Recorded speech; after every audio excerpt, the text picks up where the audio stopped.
ونصلي ونسلم على رسوله الكريم وعلى آله وأصحابه ومن تبعهم بإحسان إلى يوم الدين. أشهد أن لا إله إلا الله وأشهد أن محمدا عبده ورسوله لا نبي بعده. اللهم صل على هذا النبي الكريم وعلى آله وأصحابه ومن تبعهم بإحسان إلى يوم الدين. Hadirin jamaah subuh rahimakumullah. Allah Subhanahu wa taala sangat menyayangi yang namanya manusia. Dan bahkan dikatakan khuliqat al-makhluqat lil insan wa khuliqal insan li ibadatillah. Allah menjadikan segala sesuatu ini adalah untuk kepentingan manusia. Tetapi Allah menjadikan manusia tujuannya hanyalah untuk beribadah kepada Allah. Ibadah dalam pengertian yang sangat luas, yaitu mentaati Allah dalam seluruh aspek kehidupan. Mentaati Allah ini berarti melaksanakan seluruh perintah Allah Subhanahu wa taala dan meninggalkan seluruh larangan Allah Subhanahu wa taala. Inilah yang disebut dengan puncak ibadah. Dan inilah yang mau dicapai sebenarnya dengan puasa ini. Kita sudah pernah menjelaskan bahwa hierarki keberagamaan kita itu dimulai dengan Islam. Kemudian di atasnya itu namanya iman. Di atasnya lagi namanya ihsan. Kemudian di atasnya lagi namanya ikhlas. Dan puncaknya adalah takwa.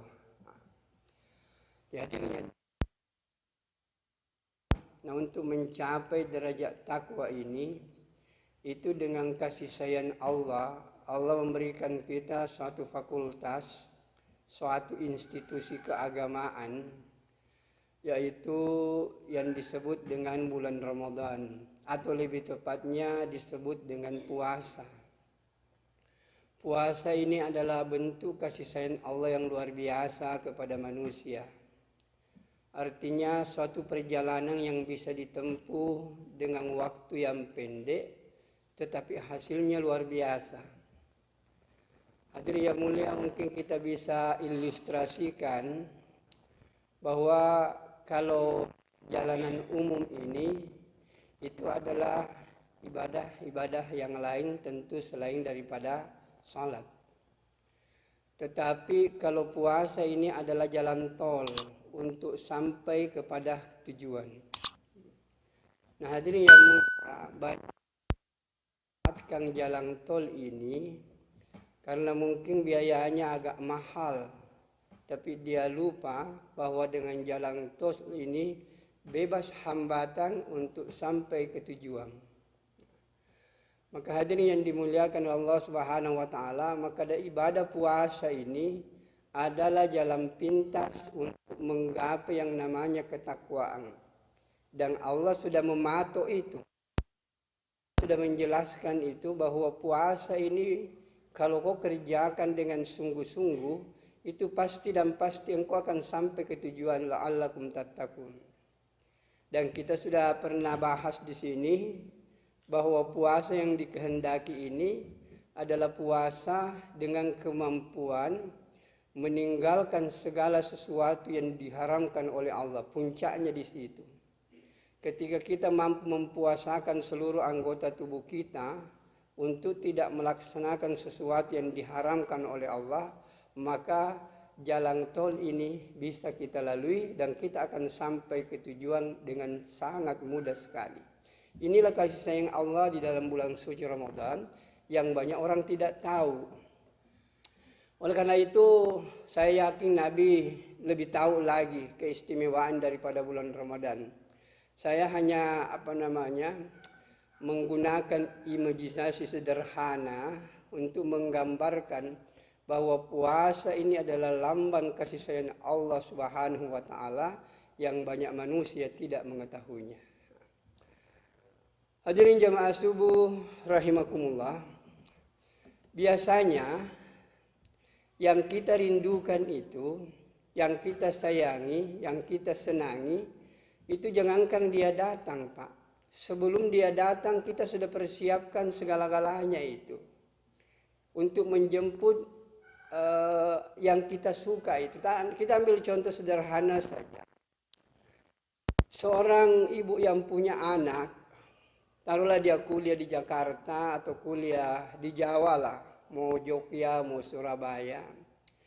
Itu menjelang Idul Fitri, mereka akan kembali untuk jumpa dengan orang tua, sanak keluarga. Biasanya orang tua itu sebelum datang anak yang dirindukan, sebelum datang anak yang diharapkan untuk menjadi di masa depan, itu saya pikir persiapannya banyak. Dia akan suruh anak-anaknya yang lain, nak, kau pergi beli begini, kau harus begini, kakakmu mau datang. Jadi persiapan itu luar biasa, Pak.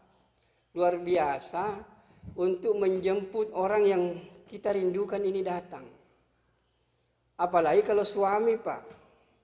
Suami pergi sekolah di Jawa, misalnya di Bandung. Kalau dia akan pulang di sini, saya pikir persiapannya luar biasa itu untuk menjemput itu. Nah, bapakmu mau datang, kau pergi beli begini. Pokoknya satu rumah itu dipermak sedemikian rupa sehingga tamu yang datang ini merasa enak ketika dia datang. Maka hadirin yang dimuliakan oleh Allah Subhanahu wa taala, seperti ini kita menyambut Ramadan.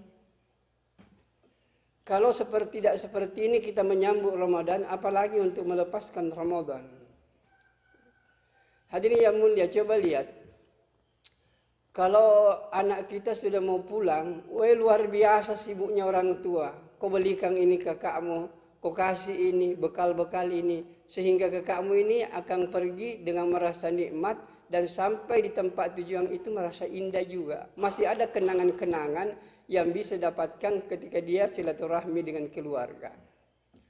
Apalagi kalau suami tadi mau berangkat lagi pergi sekolah, kembali misalnya ke Bandung, ke Surabaya lah misalnya, saya pikir dia akan diservis dengan servis yang baik itu. Kenapa dia akan berangkat? Hadirin yang mulia, apakah kita memperlakukan bulan Ramadan seperti ini? Kalau tidak, berarti kita tidak memahami bahwa bulan Ramadan ini sangat luar biasa spesialnya. Hadirin yang dimuliakan oleh Allah Subhanahu wa taala, sehingga Nabi mengatakan dalam sebuah hadis, "Lau ya'lamu ummati ma fi Ramadan, la tamannu an takuna as-sana kulluha Ramadan." Sekalipun hadis ini diperdebatkan para ahli hadis, tapi ini cukup menggelitik bagi kita. Bahwa seandainya manusia mengetahui apa yang dikandung oleh bulan Ramadan, maka pasti dan pasti mereka akan mengharap agar 1 tahun ini semuanya dijadikan sebagai bulan Ramadan. Tapi karena kita tidak tahu, kita menganggap bulan Ramadan ini adalah biasa-biasa saja. Hadirin yang mulia, mari kita lihat sebenarnya salah satu aspek yang jarang kita mungkin pikirkan, bahwa mestinya di dalam bulan suci Ramadan ini amalan-amalan sunat itu betul-betul menjadi perhatian bagi kita, bukan amalan wajib, Pak. Amalan-amalan sunat di dalam bulan Ramadan ini harus menjadi perhatian utama. Sebab kalau amalan wajib kan paling salat, paling puasa. Tetapi amalan-amalan sunat ini banyak yang ditinggalkan umat. Padahal di awal Ramadan sudah disampaikan bahwa di dalam bulan Ramadan ini itu adalah amalan sunat, itu berpahala amalan wajib. Artinya orang yang mengamalkan amalan-amalan sunat di dalam bulan Ramadan dianggap dia mengamalkan amalan wajib di luar bulan Ramadan. Kenapa ini tidak dimanfaatkan untuk menutupi kehilapan-kehilapan kita, untuk menutupi ibadah-ibadah wajib kita di luar bulan Ramadan yang kita tidak lakukan? Jadi sebenarnya salah satu fungsi daripada bulan suci Ramadan ini dengan memperbanyak amalan sunat. Karena amalan sunat itu bisa menutupi kewajiban-kewajiban kita yang wajib di luar bulan Ramadan. Taruhlah misalnya begini. Banyak orang ketika masa muda atau hari-hari yang lain itu banyak meninggalkan sholat. Taruhlah mungkin tidak sholat tepat pada waktunya. Maka mestinya di dalam bulan Ramadan sholat-sholat itu perlu digenjot sedemikian rupa. Tidak ketinggalan lagi sholat duhanya, tidak ketinggalan lagi sholat tahajudnya, sholat isra'nya dia pelihara, awabimnya dia tidak lupa. Kemudian yang lebih penting ada sholat yang bisa dilaksanakan kapan saja. Inilah yang disebut dengan sholat mutlak. Sholat mutlak ini mau 1000 rakaat boleh, 2000 rakaat boleh. Kenapa sholat seperti ini kita tidak perbanyak untuk menutupi ibadah-ibadah wajib yang terlewati di luar bulan Ramadan. Inilah kehebatan bulan Ramadan ini. Supaya kita menyibukkan diri dengan amalan-amalan sunat ini agar bisa mengkatrol kekurangan-kekurangan kita di luar bulan Ramadan. Jadi sholat sunat ini fungsinya, salah satu fungsinya itu adalah untuk mengangkat kembali sholat-sholat kita yang kita ketinggalan di luar bulan Ramadan. Ulama, sekalipun ulama dalam menjelaskan ini hadis ada khilafiyah di dalamnya. Tapi ini yang mulia, toh kalau tidak begitu, kenapa di dalam bulan Ramadan ini kita tidak mengqada salat-salat yang lalu? Karena salat-salat yang masa lalu itu kalau dikerjakan dikada di dalam bulan Ramadan itu akan bernilai 70 salat di luar bulan Ramadan. Karena dikatakan orang yang mengerjakan amalan wajib di dalam bulan Ramadan itu dikatrol menjadi 70 amalan wajib di luar bulan Ramadan. Maka orang yang mengqada salatnya di dalam bulan Ramadan itu bisa bernilai sama dengan 70 qada di luar bulan Ramadan. Sekalipun dikatakan bahwa satu kali salat itu hanya menutupi satu, tetapi dari segi pahala Allah akan lipat gandakan. Inilah sebenarnya kehebatan-kehebatan yang ada di dalam bulan Ramadan yang kita ini sia-siakan. Maka hadirin yang dimuliakan oleh Allah Subhanahu wa taala, kemudian manfaat yang kedua dari ibadah-ibadah sunat ini itu adalah untuk menempel. Tadilah saya katakan menempel, tapi yang lebih penting itu adalah memberatkan timbangan amal. Jadi timbangan amal ini itu akan berat bukan dengan ibadah wajib, Pak. Itu ibadah wajib normal saja. Yang memberatkan itu adalah ibadah-ibadah sunat. Dan Allah sudah patok dalam Al-Quran bahwa siapa yang timbangan amalnya lebih berat daripada timbangan keburukannya, maka dia akan hidup dengan kenikmatan yang luar biasa. Dan siapa yang lebih berat timbangan kejahatannya daripada amal kebaikannya, itu pertanda sangat buruk. Jangankan lebih berat timbangan amal, kalau timbangan amal kebaikan dengan timbangan amal keburukan draw, itu fatal akibatnya. Hadirin yang mulia, kemungkinan besar kita butuh hanya satu pahala lagi di hari kemudian. Karena kita punya kebaikan dan keburukan ini draw. Artinya kebaikannya 50%, kejahatannya 50%. Dia hanya butuh satu pahala agar dia lebih berat dan dia bisa masuk surga. Hadirin yang mulia, orang seperti ini pasti dia akan pergi kepada kerabatnya. Kalau perlu dia pergi ke ibunya yang mengandung dia 9 bulan 10 hari.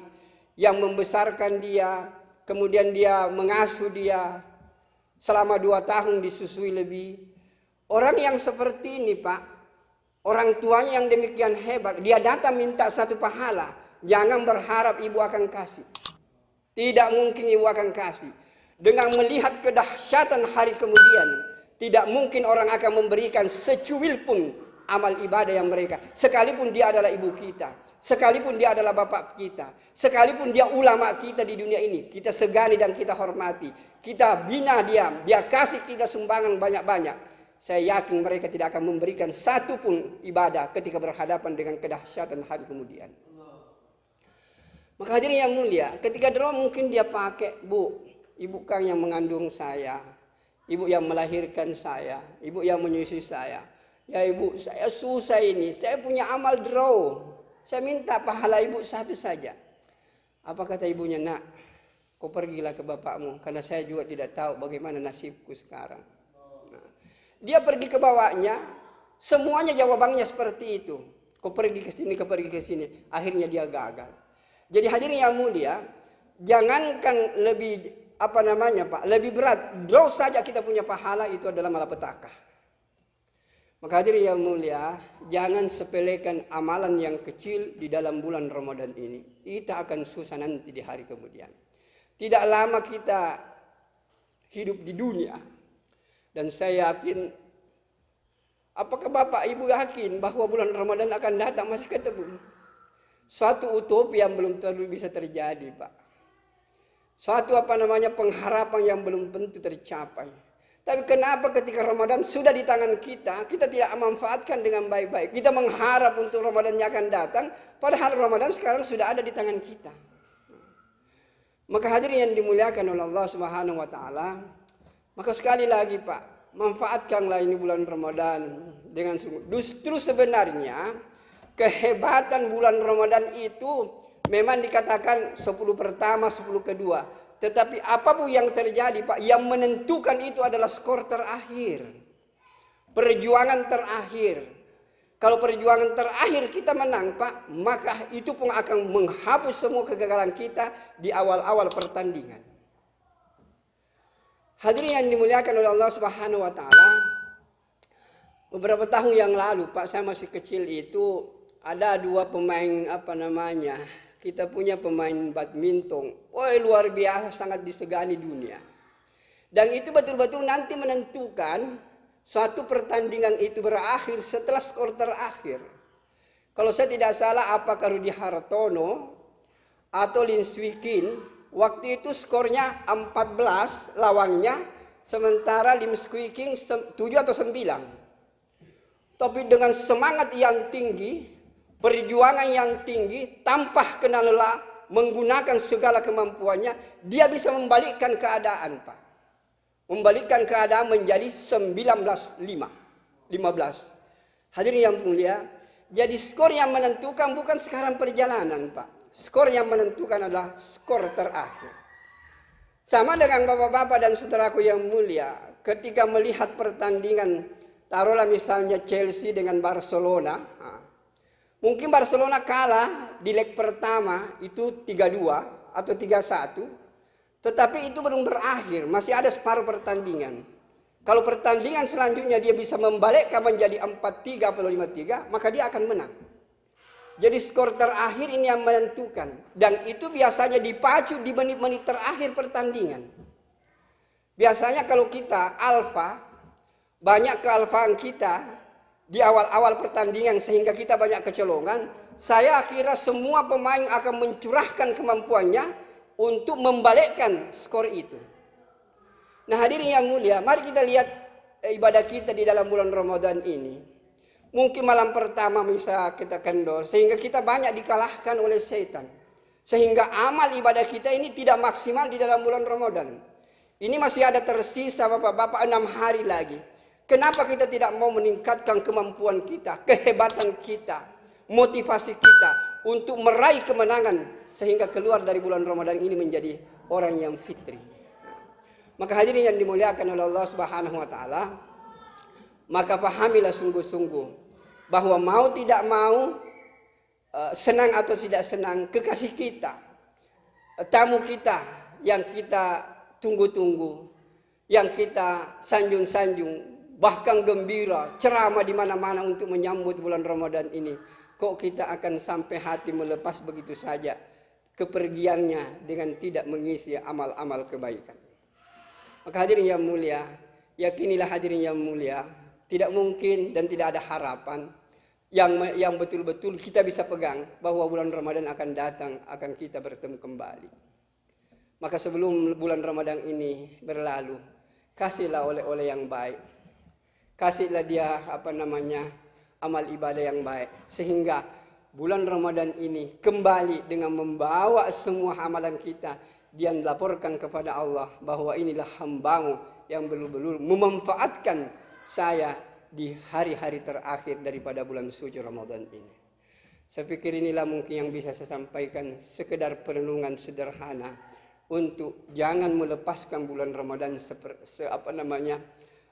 biasa-biasa saja. Mari kita memacu diri kita untuk meningkatkan amal ibadah di hari-hari terakhir perpisahan kita dengan bulan Ramadan. Jangan karena anak saja mau berangkat kita luar biasa, apalagi kalau suami mau berangkat kita luar biasa melayaninya. Tapi kenapa bulan Ramadan yang akan berangkat kita tidak melayaninya dengan sebaik-baiknya dan sesempurna-sempurnanya? Baik, kita tutup dengan doa kafaratul majlis. Subhanakallahumma wabihamdika asyhadu an la ilaha illa anta astaghfiruka wa atubu ilaik. Wassalamualaikum warahmatullahi wabarakatuh.